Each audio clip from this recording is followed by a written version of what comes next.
Greetings, petrolheads! Welcome back to Automation the Car Company Tycoon game, and today I'm gonna be doing a review, and it is going to be, let's see, the Mongoss RF. This one is sent in by one of my newer followers, as I see it. It is by LMGamer456.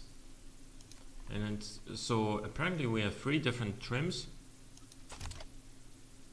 I have no info about what this car is, what it's meant to be doing. Okay, so it looks like an estate car at first glance.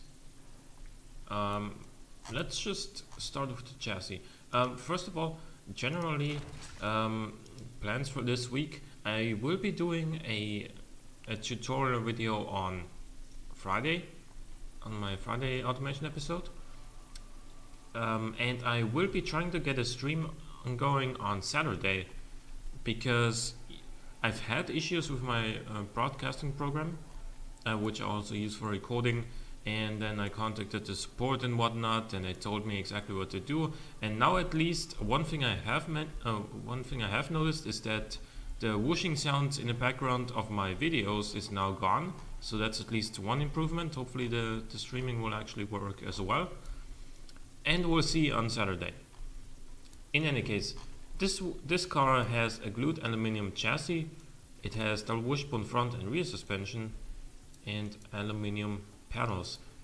Also, this is 2016. That's important to mention as well. The looks are kind of pretty simplistic, I have to say, and maybe a little bit old-fashioned for 2016. Like, this doesn't really look like a modern, or even, you know, 1 year in the future kind of car. It would fit more into the era of like 2003, 2004 or something. And the rear just seems to be like an assembly of just things thrown together. The bumper works, but these taillights, I don't think they work that well together. But in any case, like, looks are subjective anyway, so let's worry a little bit more about the facts. This is, as I said, an estate car. It is all-wheel drive,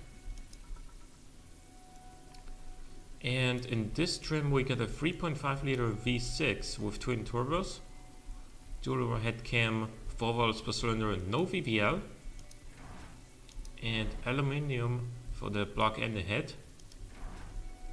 So we got forged crank, I-beam steel in conrods, forged pistons, so that's good quality. Also +3 on the quality sliders. Okay, and looks like we have a very peaky turbo engine set up here with a cam profile of 60, compression ratio is 10.3, 92.5 run. What fuel is he using? 95. You could go a little bit higher on the compression.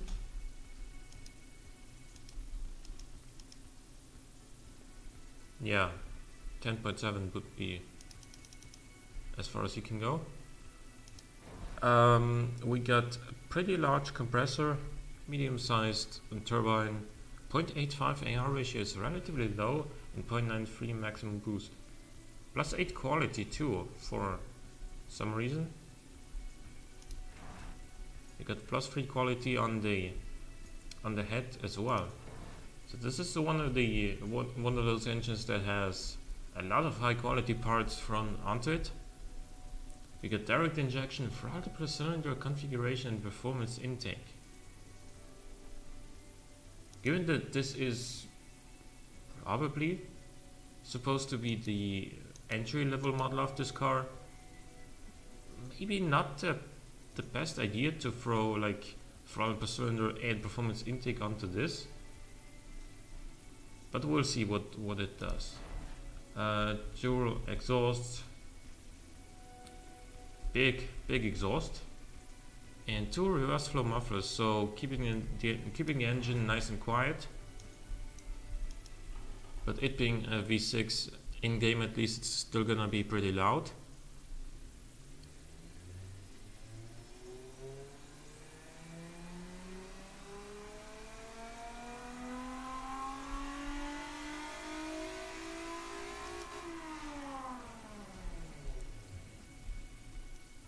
So one thing I don't like about this engine is that the boost comes in so late, and yet we're not making ridiculous amounts of power or good economy.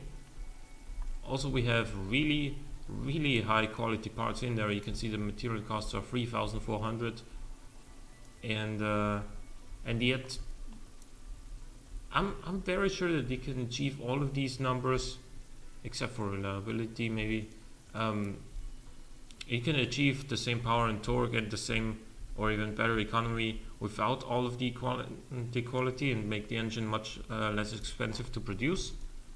So there's one I don't want to say negative point, but there's definitely some room for improvement to be done on this engine.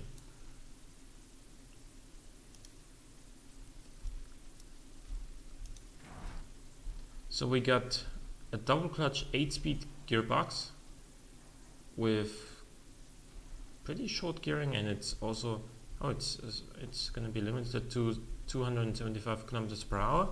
Okay, we got an electric LSD.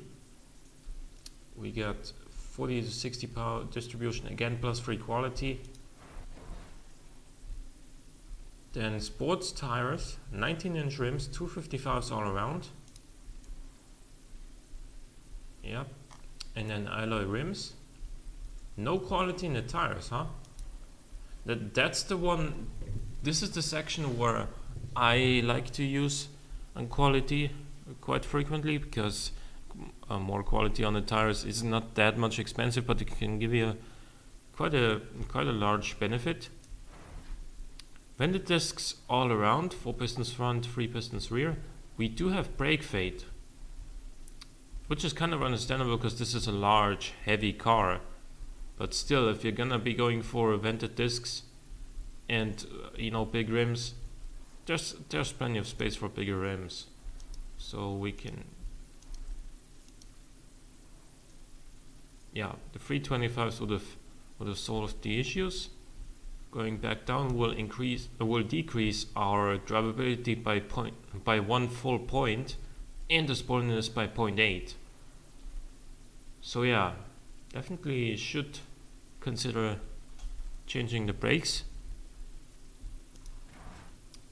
As far as aero goes, we have no under tray, a little bit of downforce, some wing angle. Does this car have wings?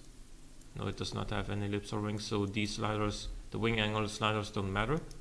Also, the downforce slider doesn't matter because there's no under tray. And cooling airflow is enough. We get plus free quality, 5 seats, premium interior, basic infotainment with premium interior. That seems like an interesting combination.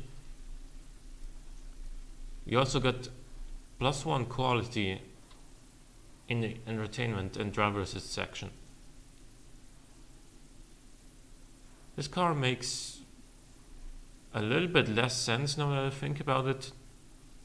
Like, if you're gonna be putting 5 seats and premium interior in there, why only basic entertainment? What kind of car is this? Like, I don't have any background info from the email explaining what kind of car this is meant to be. So I can only judge based on what I'm seeing, and what I'm seeing is a car with premium, so BMW 3 Series type interior, but the entertainment is somewhere around, I don't know, a Hyundai i10 or something like that. A Ford Fiesta even has probably standard infotainment. So it doesn't really make all that much sense to combine these two. But in any case, we got advanced safety. So in this big, heavy ship, people are gonna be safe. Actually, the drivability and spoiliness are pretty good, both of them, and especially in conjunction with each other. He did a pretty good job here. Comfort is 41.8. Even despite the basic infotainment. And prestige is 36.8, safety 71.1. Total cost 22,144. That'll bring this thing up to $57,600. But the acceleration is strong, as I expected, because it is all-wheel drive and it has 400 horsepower, so that combination will always be pretty fast in acceleration. Even the quarter mile time is not that bad. Like, what I'm saying is,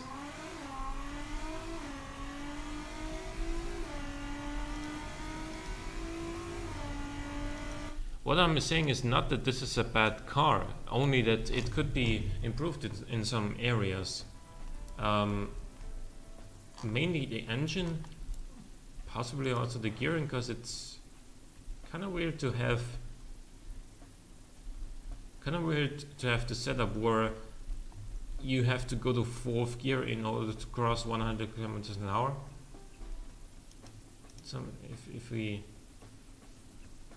make this a little bit longer, yeah, sure, 0 to 100 is 0.1 seconds slower, but we get better drivability, better spoiliness, and possibly a better quarter mile time. No, actually not. So let's put this back up here.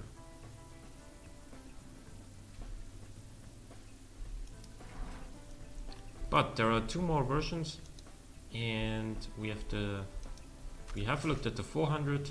Here comes the 500. Alright, so this is a little bit more of an interesting front end design. This has an extra grill in there and some vents on the side.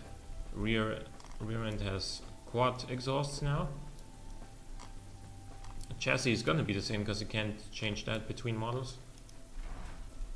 The engine is now a twin turbo V8. It's a 4.8 liter, 5 hours per cylinder. And magnesium block, still aluminum head though. Forged steel crank, titanium conrods, and low friction cast pistons. The pistons are making a little bit of problems with the RPMs, but they will make for better economy. I'm not sure if economy is really that relevant on a 500 horsepower twin turbo V8, but in case it is, I'm just gonna leave them on. Let's just see what going for lightweight forged pistons would do for the reliability. 78.4 instead of 69.1.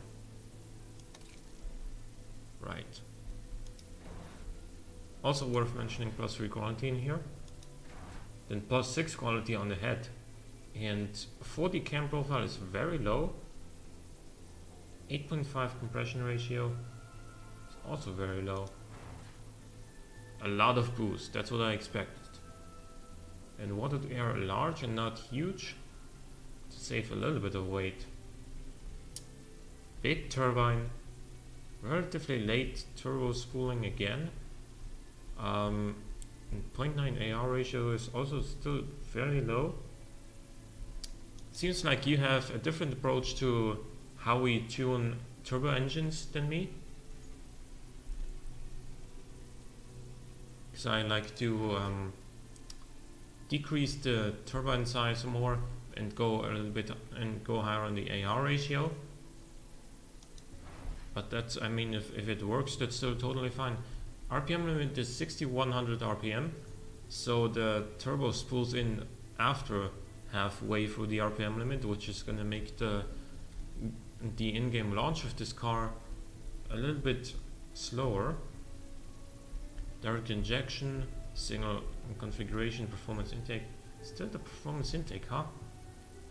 You really seem to like that. Like, I would say about 99% of road cars use standard intakes. Performance intakes is only like, I don't know, you can expect that on something like a 911 Cheap D3 RS or something that's really, really tuned to be track ready and something really performance orientated. So that is the kind of intake we've seen on both of these models so far. All the way leaned out, huh? That's also very interesting for this engine. We still got reverse flow mufflers. This time the exhaust is a little bit restrictive. And we got +6 quality as well. +3 here and +6 on the turbo.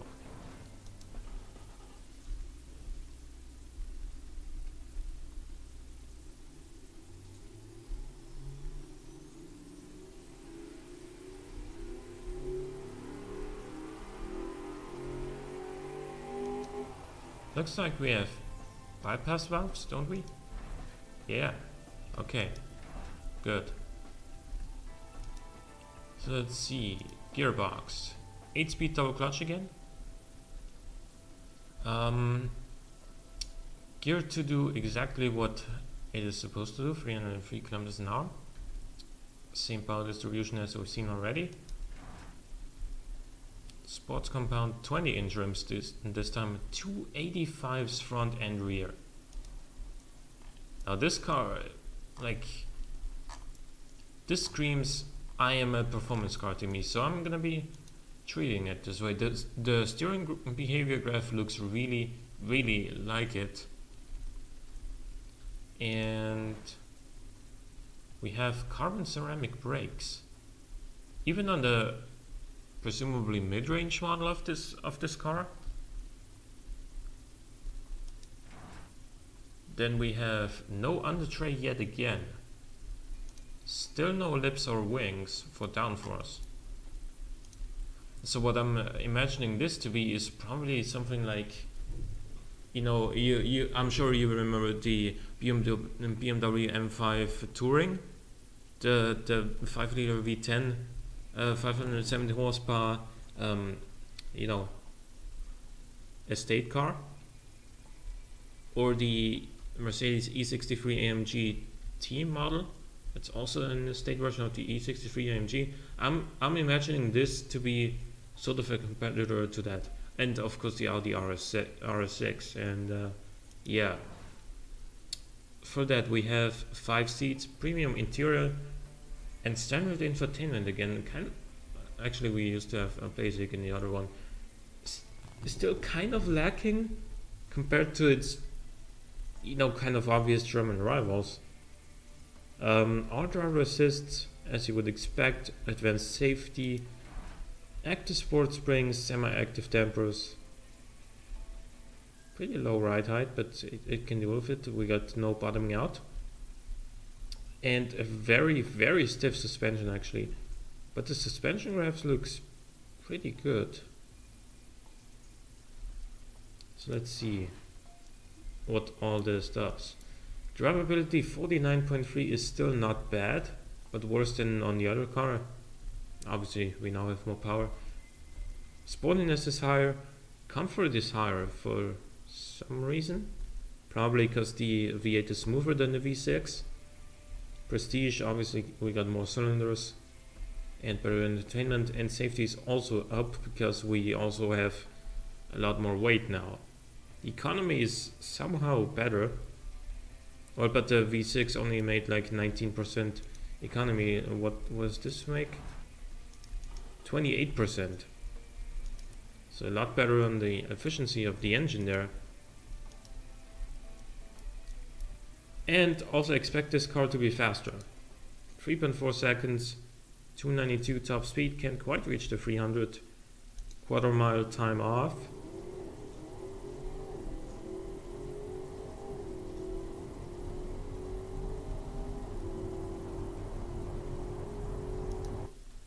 .5 basically. That is like 11.5 is what the SRT Viper did on Motor Trend review. So that's the kind of car this That's the kind of speed this thing delivers, which is quite a lot of speed indeed. Can't quite keep it up on the top end.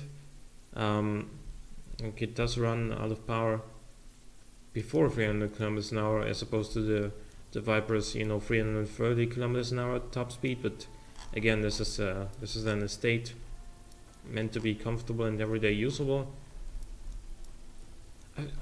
I prefer this version to the 400, but there's still some work to be done on the engine, I would say.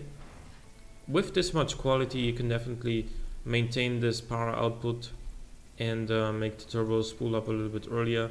You might lose a little bit of torque, but it'll be worth it. So let's look at the final version, the 700. Since the 400 made 400 horsepower and the 500 made 500 horsepower, I'm assuming that this 700 version will make 700 horsepower. It does have a bonnet scoop. Oh, it does now have these black outlines on the mirrors, or does this body come with that as standard? I don't know. Rear end is exactly the same as on the 500.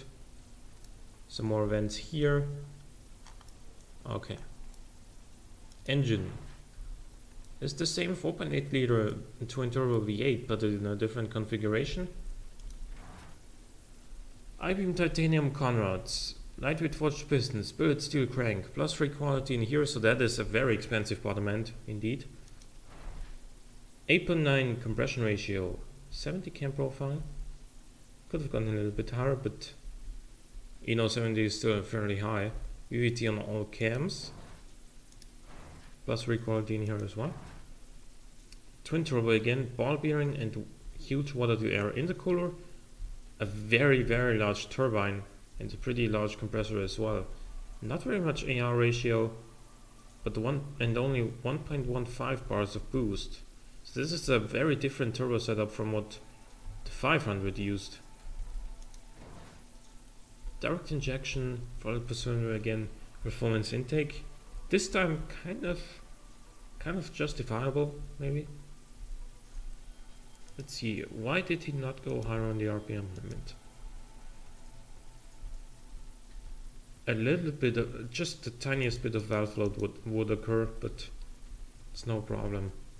95 octane fuel still, and we get dual exhausts, reverse flow mufflers again, +3 quality, bypass valves again, and a very large exhaust diameter. So let's listen to this thing.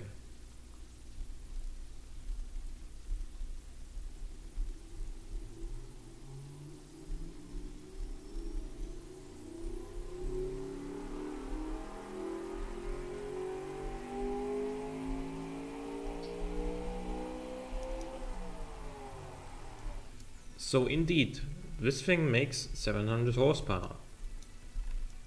As I kind of expected. The production units are almost at 150, so that is gonna be an expensive engine. 8-speed double clutch, this time with longer gearing.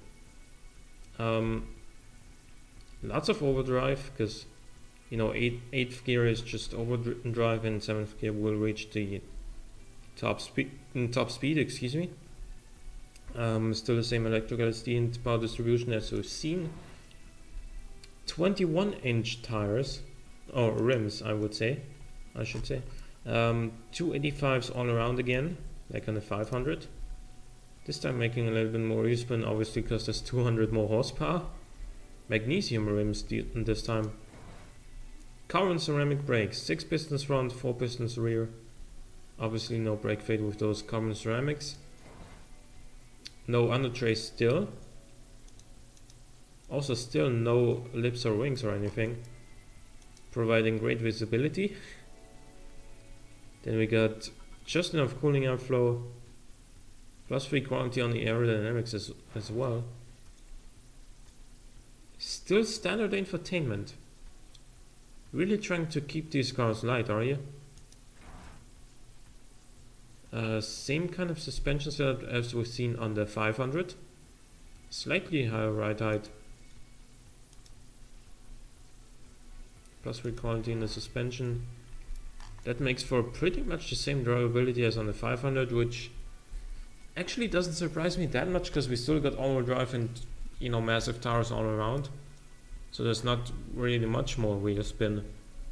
But the sportiness is higher because we got more power, and comfort is up as well for whatever reason. Prestige is up because of the higher top speed, and safety is up because of increased weight. Economy is obviously higher now as well. Performance should be better as well. It is.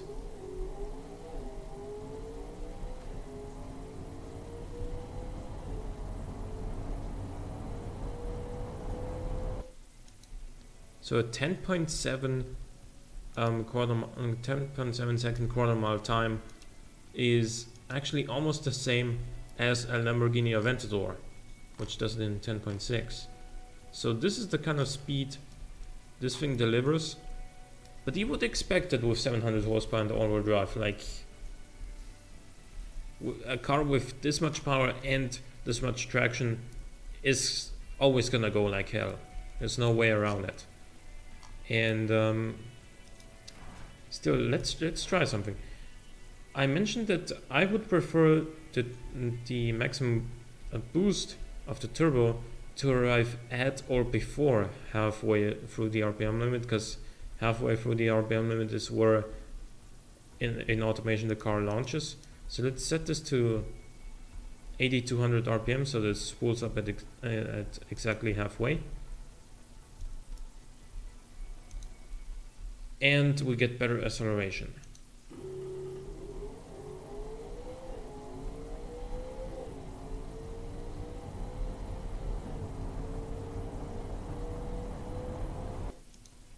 Yep, we get faster times. So, all right. Now, which one of these three versions would I recommend? Which one of these would I buy? Oh, let's first look at the price. $73,900 without markup. Considering you wouldn't be selling that many of these, you should add like a 10% or so markup, bringing this up to $81,290. That's still cheaper than some regular 5 Series, I think. That's also still cheaper than some of the E-Class variants, and also cheaper than definitely the E-Class AMG and the M5. So it is well priced, but one of the kind of issues I have with this is that this does not have the same kind of interior as its German competitors. Also, like with the engines, this one seems to be working the best so far. Not only because it's the most powerful, also because, you know, it has the best power and torque curve. And the 400 I would not recommend, because it's not particularly economical, and it's not particularly fast compared to the others. And you can get a lot more if you spend a little bit more with the 500. I think the 500 out of the three, the mid-range model, I think this would be the one to go for, because it has still good drivability, great sportiness, great acceleration, and it's not that expensive, and it's the least thirsty of the three, if that matters to you. And it's like, well, you should also add like +5 markup of this, but even if you add +5 here and +10 on the 700, this is almost $10,000 cheaper than the 700. Of course, you don't get 700 horsepower, you only get 500, but 500 horsepower is still a lot. And I would probably, if I had to choose any of these three, I would probably go for the 500, but still there's still some work to be done on the engine and the gearing as well, I would say.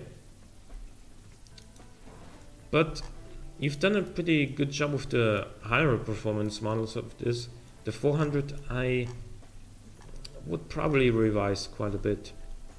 So hope you guys enjoyed this very long review, because there was 3 trims of this car. If you did, please click the like button below, it helps out a great deal. Subscribe for more in the future. For now, thanks for watching, I will see you next time.